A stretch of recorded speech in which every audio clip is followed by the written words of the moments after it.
So why bother with journaling? When I ask my new clients if they journal, I typically hear two answers. No, and, well, I used to. I'd like to propose that the act of journaling can add more joy back into your life in three different ways. Journaling allows us to feel deeply listened to, allows us to feel proud as we review real evidence of how far we've really come, and it allows us to feel more connected to ourselves as we notice hidden patterns or blocks.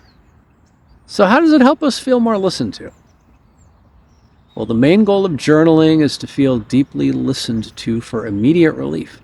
As we go through our day, we naturally accumulate hundreds of sequential thoughts and feelings, and most of us don't typically dedicate a portion of our day to pause and extract the helpful ideas from ourselves, and then listen to them.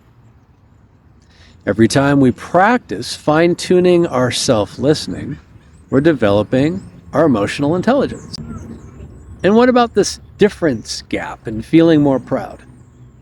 Well, it requires evidence. Do you like feeling proud of yourself when you recognize how far you've come? This is obvious on a hike when you get to the top of the trail and you get to look back down at the scenery and have your little version of "I did it" and feeling accomplished because the progress is clear and obvious. Well, so how are you supposed to do this with your own life? How do you stand tall at the next finish line and look back and feel proud about the hundreds or thousands of steps you marched to get there? Can you easily see all the hard work and heavy physical or emotional loads you carried in the past? How do you propose to see all the trails you completed to get to where you are now? I want to assert that the brain isn't very accurate at being a good storyteller without some help. And it certainly needs more help when it comes to gathering positive evidence and having many examples of it. In order to give your brain that gathering positive evidence help, there are ways you can document the process of getting to that next plateau. Pictures, movies, and, more important, journaling. With pictures, we can see snapshots of how we felt or what we did on a given day. The movie, we can document how we felt in real time. With words, we have something very searchable. The long-term goal is to leave your future self with what I like to refer as breadcrumbs, so that real self-pride and appreciation have a better chance to be felt when looking back in time. And this can only be accomplished with a difference gap. For example, if you have no previous state of your old life to compare your current life to, it's easier to believe an illusion that you're carrying around today and just fall back on the old, "Oh, I've always been this way." The other advantage to journaling is it allows us to deeply listen to ourselves. When we journal about a challenge, we get that opportunity to reflect and really look at the problem.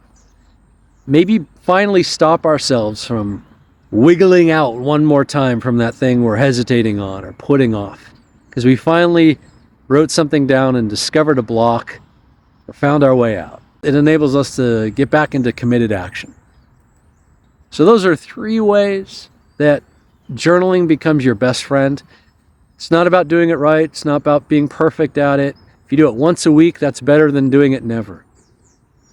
But it's really unfair to your life a year from now to look back on today and the next months that are coming ahead in the year and have nothing to compare next year against. Give next year's future self a chance to look back at now in the next few months and go, "Man, I've come a long way. Holy moly, I've come a long way." And you'll be so glad you were journaling. It's the only way you'll have that evidence. Don't rely on your brain to hold that evidence for you. It's not built for that. It's just going to carry that crappy story of not good enough, not doing enough, not enough time, could have done it better. That's not helpful. See you in the next one. Bye for now.